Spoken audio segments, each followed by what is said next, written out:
2. After finding my girlfriend's phone unlocked, I discovered she and her friends had a group chat rating their boyfriends. I was dead last in every category, and they shared intimate photos mocking my body.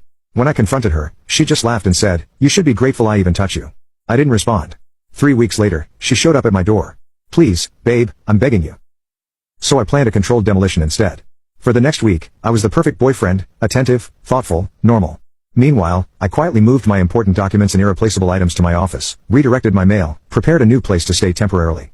The day Amber left for her retreat, I helped her pack, kissed her goodbye, and then executed everything in sequence.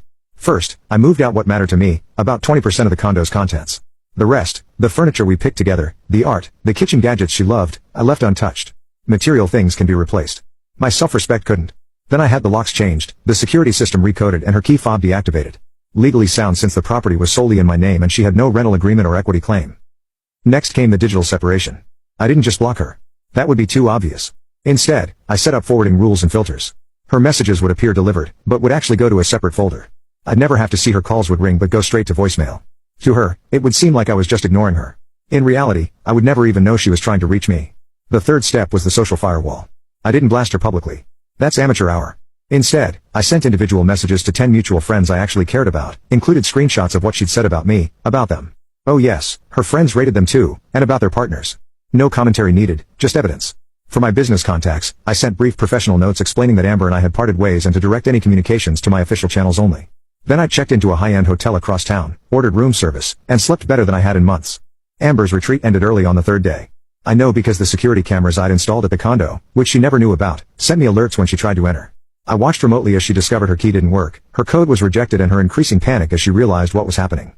The first text started at 8:42 p.m. "What the hell, my tea doesn't work, are you serious right now, answer me." I didn't, of course. Didn't even see them until much later when I checked that filtered folder. A week later, she emailed me a spreadsheet of her supposed contributions to our household expenses over 3 years, demanding her fair share of the joint purchases we'd made. I didn't respond, never opened the attachment. That money was the cheapest price I could pay to learn who she really was. Her friends started texting next, the loyal defenders sent to make me feel guilty. They got the same digital black hole treatment. By the second day, she was at my office. My staff had been briefed, polite, professional but absolutely no access and no information about my whereabouts.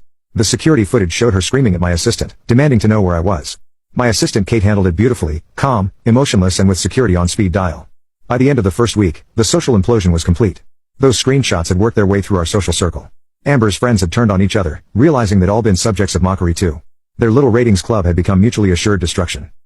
It was during the second week that Amber's marketing firm went through an unexpected security audit. Nothing to do with me officially, but when auditors discover an employee has been using company servers to store and share unauthorized explicit images, there are protocols that must be followed. Employment terminated, legal team notified, personal items shipped to her sister's address where she'd been staying since finding herself locked out of my condo. By week 3, Amber was effectively homeless, crashing with her sister, jobless and socially radioactive. Not a single mutual acquaintance would touch her situation.